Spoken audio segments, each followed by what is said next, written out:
Hello, friends. My name is Steve, and we're here today with Eric July. Eric, thank you so much for taking time out of your day. I know you're busy. Hey, brother, I appreciate you having me, man. Thank you. No, I appreciate you and making time for me. It means a lot, and really great experience with all the people who I was in contact with. So I want to give them kudos.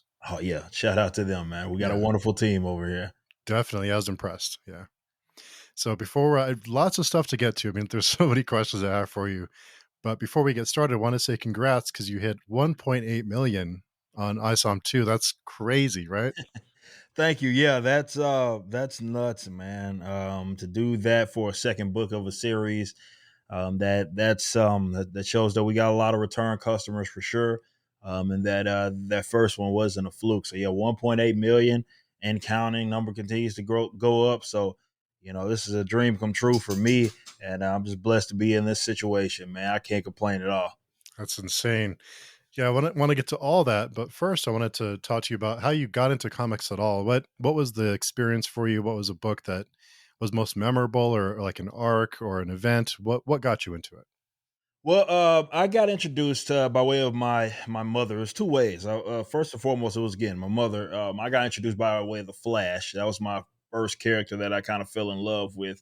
Namely because he was his whole point was going fast, right? Wally was the Flash back when during the time I was growing up, but I was an athlete, youngster as a youngster, and the fact that there was a character whose one thing that he did was basically run very, very fast, and me being a sprinter, Oh, nice. that obviously resonated with me. I was a sprinter. I did that all through, up to the through the collegiate level, being a track and field athlete. So that obviously resonated with me young as I was young. But I also was coming up in a day and age where the comic book media outside of comics was really, really good. So you had like the Batman the animated series, which I think almost everybody looks at as the like peak American animation, especially for comic books, but also X-Men the animated series as well. Fox Kids, I believe that was, and yeah, it was just a great time that that I happened to be coming up. Certainly in the '90s when this material was really being put out, but also was just really just it exploded.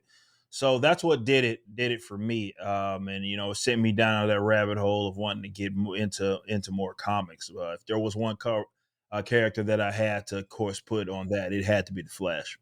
Mm.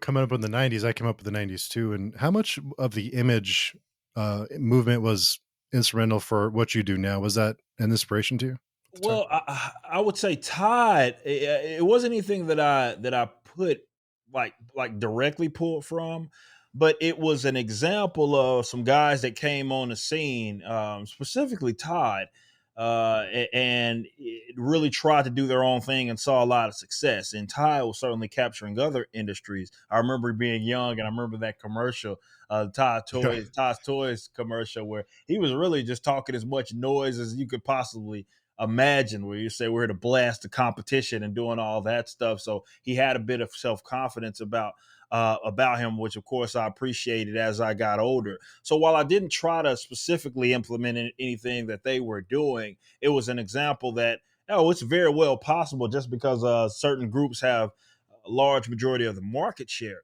But even now, more than it had been long before, so I have access to resources just because of the technology that those guys just simply didn't have that. Nobody had access in any industry had access to that. So it's a lot easier for it's not easy, but it's certainly there's more tools, more assets that you can utilize that guys before us just simply didn't have access to. So we had to take advantage of that. But I think anybody can look to that as an example. And there's others as well, definitely throughout the '90s of guys coming on the scene and despite all odds, really seeing a lot of success and making a splash. Yeah. Those guys were like rock stars back then when I was, coming up. They were, Rob Liefeld, I think he was Oh like the yeah, Levi's commercial or something like that. And yeah. yeah, it was a crazy time. Was there a certain comic book store that you went to religiously that you kind of knew the staff? Did you ever Well, have I that mean, experience? Lone Star obviously was a big one out here, and because they're still going around, I think it kind of became mycomicshop.com, which is kind of weird how that how that comes full circle because we've worked directly with mycomicshop.com. They were one of the first big online retailers that held ISOM. They actually got two orders, different separate orders of cover A and cover B of ISOM number one, sold out of both of them. And, those guys were very accommodating. Also, I learned a lot from just how they kind of set up their, because warehouse and all that as well. So big shout out to them over there. Yeah, a lot of the comic shops, I mean, outside of those guys, I mean, you saw them change. So, you comic shops, they come and go for sure. Or they repackage themselves in a different way, like what mycomicshop.com inevitably did. They were more so west. They were out there towards Arlington and all that, I remember. But yeah, it's my comic. I had a comic shop out in Denton. I was still out there. Big shout out to those guys, and then yeah, it just it kind of grew from there. So kind of picked my spots out here, and a lot of those guys again ended up picking up ISOM one. So it's kind of fun how again that stuff turns full circle where you go from a customer to now really being they're the customer of you. You know what I mean? It's kind of a weird spot to still be in, but it's also awesome because I say this all the time. Everybody that got ISOM one sold out of it. Every single comic shop. So if we can help those guys make a little money, that's what it's all about. What was that like seeing your book on, in comic shops like that or on mycomicshop.com? What was that feeling like? That was it was kind of surreal. I mean, because our main primary, we sell directly to customers, but still to kind of build that business relationship with some of these guys. I actually had even some of them on my show, former some guys that had comic book shops that carried ISOM one, and hearing their feedback about how it did, as well as the rates it was that we were charging them and how that was beneficial to them. It really reassured how we were making the right decision to have our approach in the way that it is, because despite what people may think about this company, I care about this industry, and I very well understand that the comic shops are a part of that, and there are issues that the Rippaverse sought to correct. That wasn't just the content issues; it was also economic, and I think the comic book shops play into that. So more than just seeing it on the shelf, which that was really cool to see, kind of customers going and taking a picture of it when it first came out. That was awesome. But also looking at just again building that relationship and seeing how when I see it was one shop that had like the end of year sales or whatever it is that they called it, and our book was like number one in terms of what they considered a graphic novel, and that's crazy, for a newcomer to burst right on the scene like that. But again, it shows that we're doing things the right way, that's what this is all about. Nice. For someone who has a comic shop who wants to get the Rippaverse in their comic shop, what can they do to how do they go about that? So we through this campaign, it used to be they had to contact us directly. There's still a process with that there, but now we've made it easy. If they go to our website and go to the retailers, I think it's the rippaverse.com slash retailers. Let me just make sure I have that correct. Retailer dash request. That's what it is. So if they go to rippaverse.com slash retailer dash request, they can fill out that request form, obviously giving us all their information there, and then we'll give them a login. And then they can order the books themselves at the discounted rate. So they can get in contact with, we'll get in contact with them based on them filling out that form. So it makes it very easy as far as instead of us doing it the old school way of, hey, they reach out to us via email and then we send them an invoice and all that. Here, they can also keep up with just news and upcoming Rippaverse projects, all that stuff, and decide for themselves not only how much they want to purchase for their comic book shop, but also if it's a purchase that they want to make regardless, because we don't expect everybody to carry every single book. But if it's something that they think they're going to be able to sell, they'll be able to do that right then and there. So that was a point of emphasis after ISOM One's campaign, was to try to make it easier for the retailers.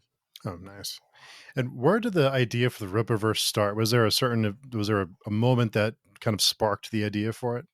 Well, I mean, I think everybody that reads books has these kind of fantasy kind of that they would love to write or do artwork for Marvel or DC, and I think everybody has that aspiration that and even if they're not any good at it, at writing or art, it's just like something that they think would be cool.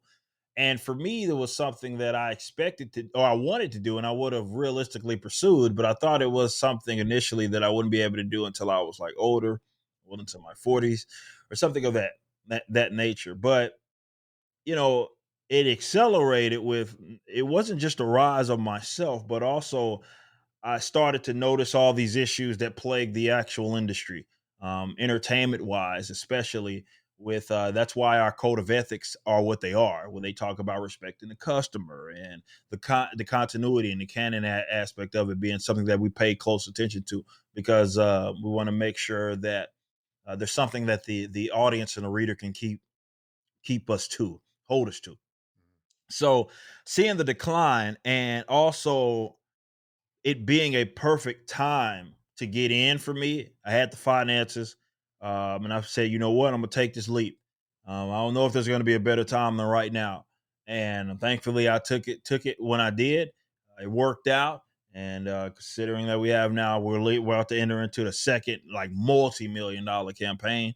That's insane, and it goes to show that we for sure made the right decision. But it was more so a combination of just right timing, but also looking at the decline of the industry that I love for so long. And, I'm a commentator, right? I do these videos, I speak about certain things, but for me, I think it God put me on this earth to create. I think that's what I'm supposed to be doing. I think all the things that I've seen the most success with the music and everything as well, has always been in the creative space. So while commentary is cool, I think I'm supposed to be creating.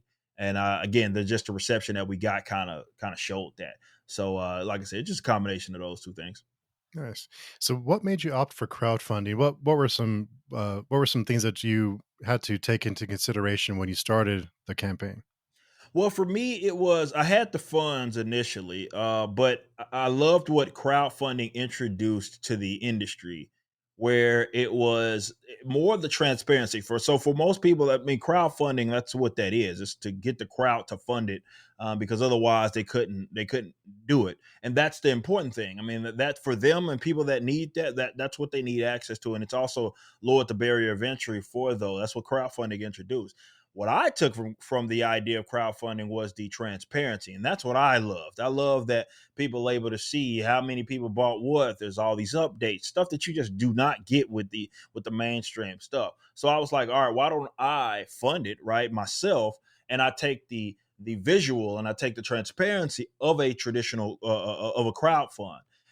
So it's this like meshed up kind of thing that we came up with this campaign. So we do a pre-order campaign format instead of a like a crowd fund in the traditional sense, because we don't need the crowd to fund it. We had the books ready, already printed, everything's good to go from us. But the transparency, I think, is something that this industry needed.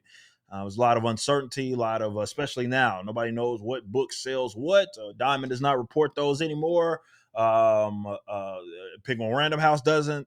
Lunar doesn't. Nobody knows what these books are really selling. We have to try to guess by what some of these point of sales metrics have, and that's the best that we could possibly do. We don't really know. And like crowdfunding, I mean, you're knowing exactly of what sold, how many people redeemed. I love that. So I said, let's take that, but let's just fund it ourselves. And so we have this kind of mixed thing, and I like that format. Every book won't be released in that format, but it is a way to get people enthusiastic and keep, again, so have some level of transparency there. Yes. What's something that surprised you about this journey for you with this process? What was something that you didn't anticipate happen that happened? Oh, it's all logistics. I mean, for me, that's the part. I knew that was going to be the more difficult part. Not to say that the creative stuff isn't like it has its challenges. It does. It's not easy, but the real work is done on the logistical stuff. If you are your own distributor, which most comic book companies aren't. They go through someone else. That's the difference between us and a lot of other guys. So we're having to consider things that other companies not no really hardly any of them. They're all going through someone else to distribute it. And we're our own distributor. So we are the ones having to figure all that stuff out. So there's a lot of challenges that came alongside that with shipping and receiving of items and all that. We made this we got this new warehouse now, and new headquarters, and that was a big part of it because we needed the bigger space, we needed the space, and even still, getting it staffed, and there's just all sorts of things that you're going to deal with, and what happens when you don't get an item one time, and all that with dealing with various vendors and all that. Like that's a from a box company on up to the printing of the actual physical book, and then negotiating deals with the UPSs of the world. Like it required a lot of work that I expected, but there's just a lot of stuff that you don't know, and you're going to inevitably come across that you have to kind of learn from. And thankfully, we have a great team here over at the Rippaverse. My operations manager, Brandon, does a phenomenal job. We work close together to make sure the train stays on the tracks, and I think that's why this is the way that it is. And I'm actually pat the back of my team because the way that we were able to get through that first campaign, despite all those challenges, it really is a testament to just how great they are. Yes. If you can go back and give yourself a piece of advice, what would you go back and tell yourself? Who I would say that don't underestimate. I mean, it's funny. We're just talking about like this whole thing and how it exploded. Don't underestimate yourself. And that's what I would say. It's. I went into this thing thinking, I sell $100,000 worth of material, I'll be all right.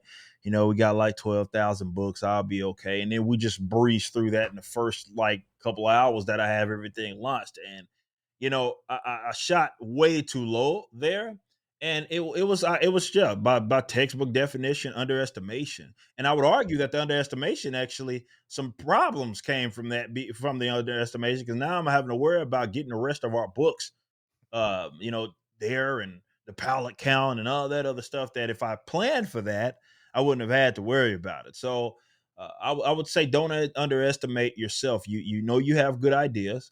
You have a great team behind you, and you're a professional.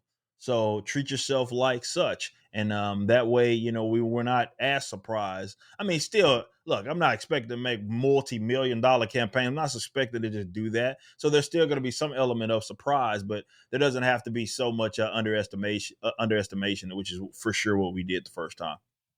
What was that like when you saw the response, even after the first few hours? What was that? Was it, what was that feeling like? Unreal because with our site having issues, like it was insane to see that and to see that number go up to the point where we had 30 hours $1 million like the first campaign. That was like people like that was unheard of. That's not supposed to happen. And it was I didn't have a whole lot of time to bask in it because I'm sitting here like wondering like, oh wow, I got other books that I have to get and I have to account for. Oh, now I thought we were gonna have some time before we had to get cover C ready. We gotta hurry up and get that ready so we can get that up for sale. It was nuts. That entire deal was nuts. And you know, like I said, I can't say enough how important it is for something like this to explode in the way that it did and for it to go as smooth as it did. It had lumps, but it went relatively smooth with the distribution, as is about as real as it could get. You have to have people that are on your team that number one know what it is that they're doing, but they also care about the work as much as you do. And that's hard to find. It's hard to find people that are that invested in it. And everybody here is. We grew fast, and the team that we had is the same team outside of one person. It's the same team that we have had a year ago. There's not hardly any turnover, at all. And again, it's important. So you have other people that are able to jump on a phone call and make the necessary calls, make some difficult decisions with how we're going to operate our business. So it was surreal, but we got through it. Just like we have the challenges with ISOM 2, two's release. We got through it because we had a great team. I mean, that's just what it is. It's not a one man band by any means. You gotta have competent people that know what it is they're doing in order to see the success that it is that we saw. Finding people is tough, for anything. But what do you look for when you look for people to join your team? What qualities in a person do you look for that would fit in? Well, for me, it's everything that we had here is people that already knew what we had going. Like so whether it be they were members of my community or I knew them personally. Brandon's a close friend of mine who was our operations manager. He was a he's groomsman in my wedding. Like this is how close him and I. Alex, who's my financials operations manager, he is he's in my band. He's in backwards. You know Oh, what I nice. mean? So it's having guys like that, and also everybody from Carol, Andrew, all these people, they've been here the entire time. And so they know. I don't have to explain much. Like they get it. You know what I mean? This isn't something that, I mean, good luck trying to explain this whole ordeal to somebody that has no clue what's going on. It's impossible to get them to get it. So that's why we reached from the community first. So that's where I start. And all the other qualities are just drive. I mean, centered around drive. There's a lot of, it's a growing company, so there's a lot of mobility, uh, growth opportunity, financially, as well as in the position it is that you feel, and you get paid well for sure. So I look for people that I can pick up on, that they have a level of drive, and I don't have to explain. I don't have to like light a fire under them. It's that fire already exists.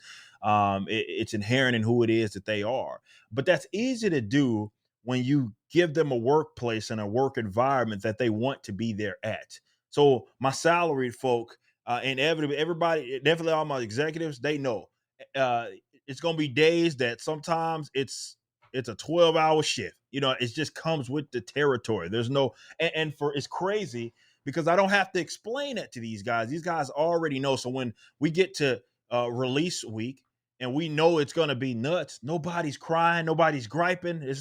Nobody's doing any of that. It's just, this is just what we have to deal with. There are going to be our periods where it's going to be pretty even kill, and there's going to be others where we're going to feel like our hair is on fire, and that just comes to the territory. And these guys understand that. But also, I lead by example. I don't require of anybody what I wouldn't personally do. These guys saw me packing the hell out of items during ISOM One's campaign. First one in, the last one to leave. That's how it is that I am. So when you have someone that isn't expecting anything unrealistic of you, of course I'm going to pay you well. And again, it's all about a culture and environment that you create that makes people want to be there. It's a project that all these people believe in. These guys believe it in the Rippaverse and what it is that it's trying to accomplish. So in a lot of cases, it doesn't feel like work. It is work, but in a lot of ways, it doesn't feel that way because I do everything it is that I can to create a great work environment and a great culture. So again, it's just a testament to all that sort of stuff firing and us firing at all cylinders. But these are great individuals, just great individual people that work for this company. We talked a lot about logistics and team, but the other major part of it is your creative process. What is your creative process like? Yeah, so creatively, it's I started the Rippaverse off building my universe of Bible first and foremost. The reason why I did that because I felt like everything's going to extend from that. So I have entries for each character that's been introduced that we plan to do something with, or it's going to be there around side characters, places, all that stuff. And I had an entry, and the reason why we did that was so we can always add to it. But more importantly, if someone is writing or someone is going to be a future artist, I can just send them that entry, right? And they're going to know everything it is that they need to have. So when you have a growing growing team like we have over here at the Rippaverse with the creative stuff, like Chuck, like Chuck Dixon, like the Saska sisters, I have everything taken care of, so they know everything about the characters it is and the world it is that they're writing in. So I start there, and I try to be as detailed as realistically possible, and everything is a conversation. So Chuck and I sit down, and we talked about Alpha Core that he wrote. Right, we talked about what story he wanted to see before he actually wrote it. Excuse me, and we had that sit down discussion, and I edited obviously as he would send in the pages, 5, 10, 15 pages at a time, whatever it was. And I'd say, if we needed to change this out, but he pretty much gets Chuck Dixon, you know what I mean? Yeah. Once you tell him like, this is what we need. This is what we're looking at. This is who these characters are. He doesn't need much outside of just minor adjustments. So he knows what it is that he's doing. The same thing can be said for Saska Sisters. We sit down. This is not a free for all by any means. It's we sit down, we have a meeting, and we discuss these characters, who they are, and what the plan is. So it's cohesive. There's no conflict from your book to my book, and vice versa. And they need to know who these characters are. So very hands on like that. And when you're working with professionals, you don't have to look. Sometimes, definitely with artists, everybody that manages artists knows that sometimes you gotta, hey man, I need these deadlines. Sometimes you got to do that. But for the most part, it goes very very smooth when you provide them with as much information as humanly possible, and they're going to be able to come up with certain things. So I think that's kind of where we're at, with it creatively. And then I write the story. So you got to know the characters before you write the story. That doesn't just apply to everybody else; it applies to me as well, which is why the main characters all had entries, and I fleshed them out before I actually put pen to pad in regards to the actual story. So that's give or take kind of what the process is, especially working with other people. Hmm. Did anyone ever come to you with an idea that you hadn't considered yet that changed a character or changed the journey of a character that you had kind of I mean, outlined? some of what Chuck did with Alpha Core, yes. I mean, they all act like I need them to act. But he was able to, as he discusses it, he calls it like the style of the story, a more police procedural kind of deal. So he really leaned into the fact that, well, these are basically super cops. They're a wing of the police, the local police force. So a lot of that internal conflict that you would expect to happen, not just within like the police force, but within the actual three individual characters, he was able to really kind of portray that. So it's less about a complete change of direction, but really being able to flesh out the characters. I had the attitude that I needed them to be in the general overall personality. But what Chuck was able to do, as an example, was make that apparent, right? And really show that in the story it is that he's telling with the Alpha Core. And it's a similar thing with the Saskas. That was all the core. I didn't put them just on random projects. Like these were characters that I felt like he can do. What he's done with the Bat Family, what he's done with Detective Work, I know he knows what he's doing. So I gave Chuck that. Yaira, she's a cutthroat kind of character. Like, she's not just the run of the mill. Who better than the Saska sisters to do some? Definitely after coming off that Black Widow run that they did for Marvel, the No Restraints play, they know exactly what it is they're doing. So it's cool seeing their creative, and that's what, to me, what creativity is, right? Creativity is less of a free for all and more of, you have confines, right? There's a level of expectation as who these characters are in the world that it is that they're in. Can you tell something fresh and tell something new within those confines? And that's what both of those guys do so well, and what they're able to do that really makes it's their own unique perspective from the storytelling. So it's not the story that I individually would tell. Yes, the personality, the characters aren't out of character, but how that's told is told through a lens that only they have, only Chuck has, and only the Saskas have. So when I'm editing, it's very cool to read those stories where I'm like, yeah, because, well, he's like this, Brian's like this in the Alpha Core. It makes sense why he would say that. It makes sense why he would act in that type of way, or Yaira and the other characters that are in that book that I created. So those guys, they just know what they're doing. Hmm. Yeah, how far ahead do you know where the direction's going? Do you have it all planned out? How far ahead do you have it planned? Not all planned out, because I will. I mean, and I'll let this go until I'm 90 years old, Lord willing. And we'll keep this universe expanding.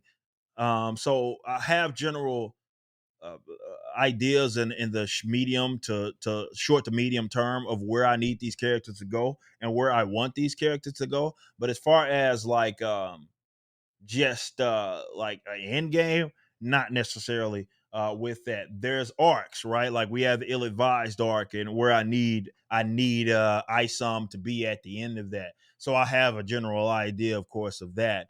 But as far as like long term years, I can't, and that's often evident in the way that I write and the way that this company writes. Really, as our stories are pumped out, is that we can't consider just the now. We have to consider 5 years, 10 years, 15 years down the line if we hope to, continue to do this, so that we're not writing ourselves into a corner. I think that's very, very important to what it is that we're doing.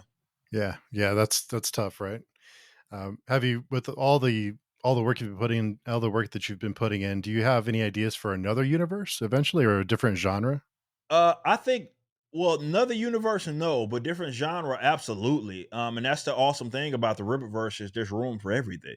You know what I mean? So if I want to tell a strictly sci-fi story, I can tell that. Doesn't, it doesn't all have to connect to ISOM or the characters. None of that. Like it's an expansive universe. That story can be told. We can fit it in somewhere and make it make sense because, well, this is a universe that we're starting from scratch.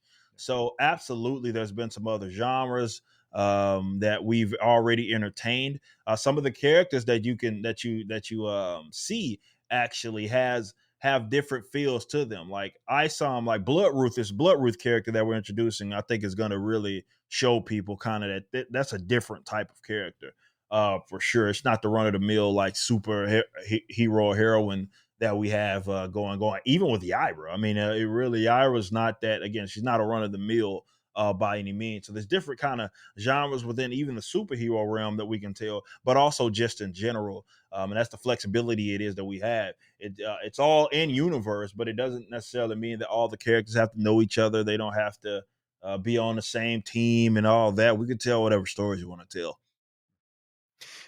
How's there, I know that, it's interesting when you come into an industry like this and you have such a successful campaign and all this success. Has anyone reached out to you and told you that they support you without being public about it? You don't have to Oh, name names, but 100%. I had a million people that have said that. Like we're on everybody's radar. You don't have two multi-million dollar campaigns and that whole industry doesn't know who you are. They very well know who it is that we are. And yeah, because of kind of where we're at, you have folks that the industry in itself is in a weird spot. So you have a lot of people like reluctant with their support, and they don't want to do it publicly. I mean, I've been having that happen since I was even in the commentary space where people would email me and say, "Hey, man, I agree with what you say. I can't see it," and all this. But also, there's an opportunity here, which I think that's what differentiates this is that some of these guys want jobs. You know what I oh, mean? okay. So, whether it be this is definitely artists, right? There's a lot of artists who they word gets around real quick when you pay well and you pay on time. So there's a lot of people that have been contacting me, but also some people that have been publicly. Mark Millar is a big one. You know what I mean? He's been public supportive of the Rippaverse. He loves what it is that we're doing here, and he respects it. So there's been love really on all fronts. And like I said, when you do something like this, it's no way that you're not on everybody's radar. That's just how it works. So is it more artists than it is writers that are interested? And what makes what why is it more is not like I 50? do think it's more artists because a lot of the artists, definitely that write for the big dogs, they have their own aspirations, and they don't want to do soulless work, and they're not the writers, so we could gripe and complain about the story itself of any given comic book company, but they're just the artists. They're just depicting what the writer's saying, so they don't. I don't want to say they don't have skin in the game, but oftentimes they don't. To be completely honest, this is just a gig, and they're just drawing what's so for them. It's like this is just would be another gig where they just would happen to get paid better, and they also would happen to get paid on time. But we have had writers as well. I mean, Mike Barron announced this stuff on stream with me, which I wasn't expecting. Where he was like, "I want to join your team." He just flat out said it, and so it's writers, it's writers as well. But yeah, I think you tend to see because a lot of the ideological stuff, the artists don't really care about that. That's not really anything. They just want to draw. You know what I mean? And I think that's why for them, it's far more of them, and they're far more likely to kind of reach out to us. Uh, would they have more input with you than they would with like the big two? It's hard to say. I think that there's still a level some rules here that Mhm, they would have to find. They would have to follow with the depictions of these characters. So again, it goes back to what I said about the creative stuff. It's like being creative within the confines, or being able to do something that looks like what it is that you do within the confines is important.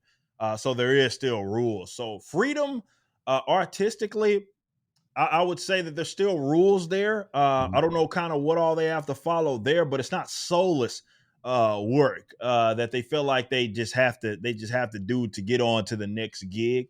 Here I at least afford them that amount of wiggle room there, mhm, so they can let their talent show. When you see EVS's cover B, it looks different. It's very similar as far as what's being depicted. Those they're fighting the same monsters that they are in cover B. But if you look at what Irene Strakowski did with that poster, where mhm. she's depicting Isom fighting those same monsters, it looks different, but that's her artwork. You see it, you're like, that's Irene. You see it, Ethan's, you're like, that's Ethan's work right Mhm. there. So there's still that wiggle room to showcase you Yeah, within it. I think that still is there, but I think the biggest attraction has to be we pay you on time, man. There's none of this waiting months wow. to go for submission, like with what we're starting to hear about. A lot is happening in the industry. Ain't none of that going on. You get paid well, you get paid competitively, but most importantly, which is what they're going to care about, you get paid on time. Does that happen often, from what you've heard, but with the other? From what I heard, yeah, I do think there's it happens less with the biggest names, but to be fair, there's not many of those guys. There's not a many Alex Rosses out there. You know what I mean? That's few and far between. So most of the industry, even the guys that work with the big two, are just kind of at that mid tier stuff. And so yeah, that's I heard a lot of, not that they just aren't getting paid at all, but a lot of late payments, a lot of we don't know when we're going to get it. A lot of I've submitted this commission and I still have not got paid, and it's been a month. It's been going on too. A lot of that is certainly what it is that I've heard. So it's unfortunate. It is something that plagues the industry, but I think people they find out the hard way that just because you do work for the big dogs does not mean you've made it and you're just gonna get paid just well. No, a lot of those guys aren't getting paid that well, and like I said, they're not getting paid on time. And that's let's be clear, that was one of the things that I wanted to correct with this company. Like it wasn't just the content; it was also the economics of it all. Everybody that has done work for us are pros. Like Cliff Richards, Gabe El Taib, both those guys have done work with DC and Marvel, both of them. uh Big Fred from Superman to Star Wars. Like these guys have between the two of them done a lot of good. Wonder Woman done a lot of iconic characters in the past. And the same can be said for our cover artists, the Shane Davises, the Ethans of the world. These are guys that have done work for the big dogs, and they do incredibly good work, and they need to get paid like they're that good.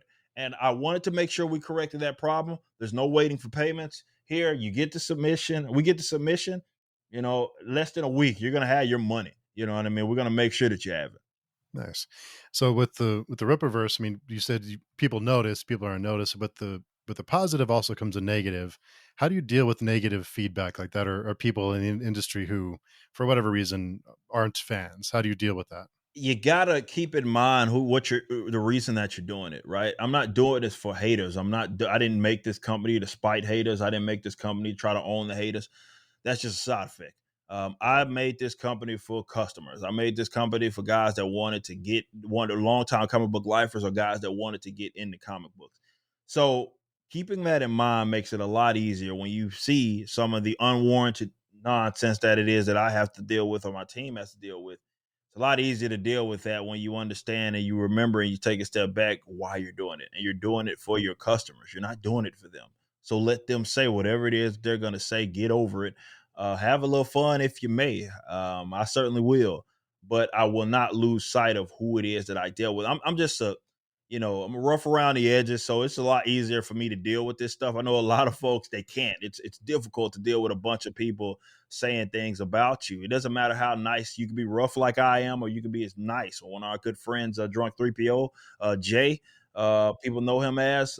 He has done more charitable work than anybody I know personally. The things that he's done from here to Haiti, he's done a lot of good work, and he started his all ages book, which is about to fulfill in Achromatic Chronicles Blue, and they hated him for it. And it's nothing you can do. So you can be a little rough like I am, or you can be nice like he is, and they're still going to knock you for it. It's unfortunate, but you got to remember who it is you do it for. I don't do it for them. Let them say whatever it is they're going to say, and they can hate all they want. But I have tens of thousands of actual customers that are looking forward to reading this comic book, these comic books that are rooting for this company, and I need to keep them in mind. So it makes it a lot easier to deal with. Yeah, that's a good outlook to have. So when you're not creating content or you're not working, not doing work for the Rippaverse, what do you enjoy doing? What are some hobbies of yours? Well, it's working out. That's probably number one. Work out like a horse every day. Every day is what it is that I do. Sprinting, boxing every now and then as well, kickboxing, and that's one thing. Gaming as well. It's something that I enjoy. Not so much these days. I'm trying to find something to play that'll keep my interest. But as far as the I'm a gamer. You know what I mean. This is what I do, and between those two things, obviously, I have a lovely wife here at home. Spending time with her is awesome as well.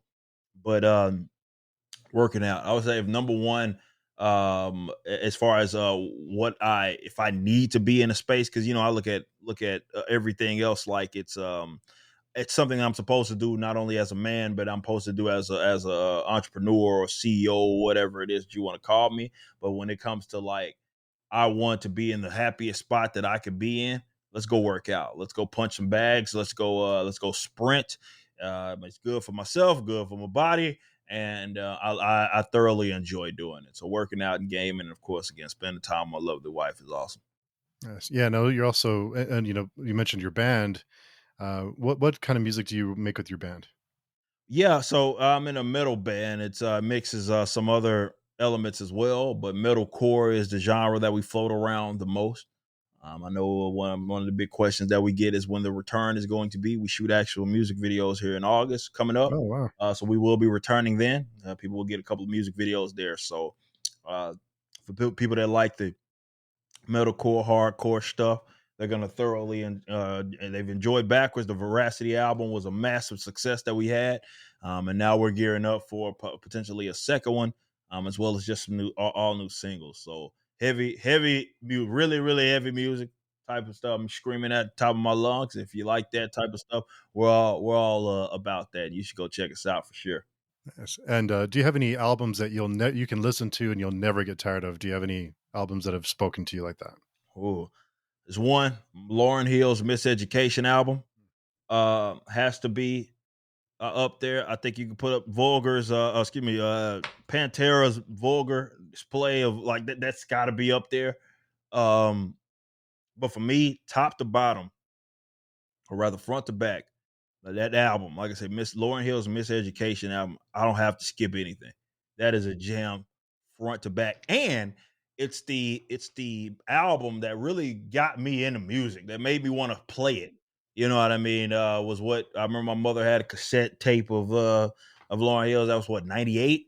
I had a cassette tape of Lauren Hill's Miseducation album. And I remember jamming that thing, and I just thought everything she did was cool because she wasn't just rapping, she was singing too, and some gospel elements mixed in there. I just thoroughly enjoyed it, and she's an incredible musician. So it has to be the that album will always stick with me, and that will always be a jam. If you can pick one track off that album, what would it be? Oh man, so many good ones. Everything is so good. Um, I would say it is a huge one because of the messaging with everything is everything. I would have to say that, but there's so much. So I mean, every song on that could have been a single by itself. But I'm gonna go with the everything is everything. Nice. Yeah, that's a tough one. Lots of great stuff. Um, I know it's a big subject, but is the with all the box office results now, and movies that are supposed to do well aren't doing very well. Like The Flash was another one that you just didn't do well at all. Do you think it's superhero fatigue, or what do you think? What do you attribute to that? I don't think it's superhero fatigue at all. If I can be honest, I think that's a cop out that I think a lot of people are trying to say to pretty much rid these people of responsibility of producing bad content as well as content that nobody's interested in, the enthusiasm they just can't get. So what the whole superhero fatigue allows them to do, it allows them to basically rid themselves of that instead of being like, well, doing some self reflection. And the industry needs to do that in general. Instead of doing that, they get to say, well, it's just people are tired of the genre. And it's like, nah, I don't think that's it. I don't think that's it at all. I just think that people, I say it's a dog crap fatigue, is what I always say. It is more than anything. It's not the actual superhero fatigue. If that had been the case, there's no way that the Rippaverse exists in a way that it exists. New company comes out and has some of these, we're selling these books by the tens of thousands like that. That's no. But if everybody was tired of the genre, they wouldn't give you that. But we've seen some minor successes, not minor, but some pretty decent successes even in the comic book stuff. You know what I mean? Guardians did okay. Even a Spider Verse movie did okay. Much as I might not be a fan of the character, I mean the numbers. That's what it is they did. So I think it's more that the studios are having difficulty getting enthusiasm. And I think that's speaking to the content problem it is that they have, not the actual genre itself. Mhm. Yeah, it's a lot of. What's Do you have a favorite comic book movie? Which one would you Oh choose if man, you could pick that's one? hard. I really don't. I'm gonna be completely honest. I really don't. I've enjoyed some. I've not. I've not so much enjoyed some. But in general, I can't really say that I have a favorite. And I'm even trying to see if I could force a favorite out there, and I can't. I really can't. I think that there are some that I found to be decent, and people have watched my reviews. Definitely of the Marvel Cinematic Universe stuff, and even some of the Snyderverse stuff, like Justice League. They've seen me review them, long form reviews, but a favorite. No, I could say like animation, yeah, Batman the animated series as far as the actual show, with X Men being up there as well. I could say that, but that's about it. That's the best I could do. Yeah, yeah. I'm not a big fan either. So Yeah. yeah. I have a couple of questions for you. I'd like to ask all of my guests. The first one is: do you have a favorite family recipe?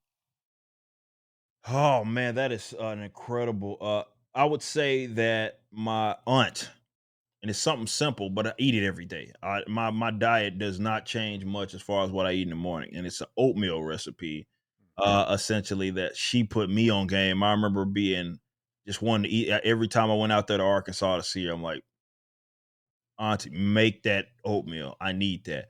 And she kind of put me on game on it, and I eat it. My wife makes it for me, for sure. That would have to be something. But there's also some stuff that I just eat, which I haven't figured out. I don't know what it's like the old term that they put their foot in, so they can sit up here and tell you the recipe, but it don't taste as good as you do it. But my mother makes incredible collard greens, as well as her just baseline fried chicken. Like I don't eat a whole lot of fried stuff, but her baseline fried chicken, I put that up against almost anything that exists out there, and I can't figure it out. I have no idea what it is that she's doing with that stuff and how she's doing it, but it is incredible. So it's just again maybe she putting her literal foot in that stuff, and that's the missing recipe because when I do it, it ain't as good. But I can get close to my aunt's oatmeal, and it's just so good. Oh, there's just something about when mom makes it, right? Or grandma Yeah, makes it. There's just something about it. right. So, what's the oatmeal? What's in a It's nutshell? What like is it? it's a tidbit of it's the salt and it's the brown sugar, and it has to be a certain kind of light brown sugar. It is that she puts in it, and there's a certain amount of butter. She makes it with milk as well. That it's just perfect when you get those ingredients. Not too much on either side, but it's that salt and that brown certain type of brown sugar with those and you can do it with anything, instant oats or just rolled or just old fashioned long cooking oats, whatever you need. It'll taste just as good. But that's what does it. I think for us that it's that brown sugar mixed with that salt. Damn, that sounds good. Yeah, Yeah. yeah. So the last question I have is, what was your first job, and what did you learn from that experience? First job was working as a at a grocery store, Kroger, 14, 15. When I first got that job, and yeah, first thing I learned about it was taxes. And what in the hell that was? Boy, did I grow to despise that. And where I'm at, to where I sit politically, probably has a lot to do with the fact that I thought I worked all these hours and I didn't get to much as I thought I was going to get. So taxes. I mean, in itself, though, just the fact that you're working within a routine. There's a certain level of expectation that people have for you, and your job kind of you work as part of a machine, if you will, right? So if you don't bring in the carts, your customers don't have carts, and it backfires as well. And also was the first job that, obviously, it was my first job, but it was the first job that I had where I had some like actual mobility in. I went from doing like sacking groceries, putting stuff up on the shelves, to being a produce clerk. Was what it was. That was my second job within the grocery store industry. So going from that to that within the same job was taught me kind of, hey, you work hard, people, you put people on notice, and then some opportunities come from. Oh, right on. So, yeah, lots to talk about. But where can people find you and more information about the Rippaverse and campaign and how to get their copies of ISOM? For sure. I'm at ericdjuly.com, as well as Eric D. July as a handle. You can get that everywhere. You can find me everywhere, but where you need to be, well, worry less about me and worry more about the Rippaverse. Rippaverse.com is where you should be heading. You can keep up with us at Rippaverse on every single form of large social media platforms. We have a presence there for the most part, but Rippaverse.com is where you're going to want to be. You can get in on the campaign. You can support the campaign. You can go to the store, direct store, and if you want to check that out, get some older items, as well as just keeping up with general news and everything it is that we have going within the universe of the Rippaverse and the company itself. We're a very transparent company. Yeah. Don't forget about merch. You can get merch there Yeah, too. there you go. That lovely ISO merch it is you have. You can, of course, get that at rippaverse.com, as well as the book. So we got all kinds of stuff for you. Right. Well, Eric, I know you're very busy. You have lots going on. I really appreciate you taking the time to chat for a few minutes and hope to do it again soon. Absolutely, brother. And I appreciate you having me. Thank you. Thank you so much.